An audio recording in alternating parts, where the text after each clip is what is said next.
এ যুগে মানুষ আল্লাহ পাকের হালালকে খুব কমই পরোয়া করে। আল্লাহর হালালকে মানুষ হারাম করে নিচ্ছে, আর আল্লাহর হারামকে মানুষ হালাল করে নিচ্ছে। আল্লাহ পাকের বিশাল একটা হারাম হচ্ছে সুদ বা রিবা, আর এখন আমাদের উপর রিবা হয়ে গেছে ওয়াজিব। নাউজুবিল্লাহ। একটা দেশ নাই যেটা সুদমুক্ত, একটা জেলা পাবেন না সুদমুক্ত, একটা গ্রাম থানা ইউনিয়ন পাবেন না সুদমুক্ত। নবীজি এই যুগের কথাই হয়তোবা বলেছেন, যে যুগে মানুষ সুদ থেকে বেঁচে থাকতে চাইলেও সুদের ছিটা ফোঁটা গিয়ে তার গায়ে লাগবে।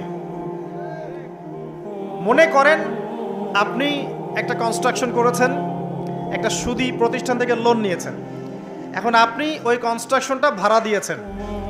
সেখানে মনে করেন আমি ভাড়া নিয়েছি, আমি আপনাকে মাসে মাসে ভাড়া প্রদান করছি, আপনি সেই ভাড়ার টাকাগুলো কালেক্ট করছেন, করে সেই প্রতিষ্ঠানের লোন শোধ করছেন।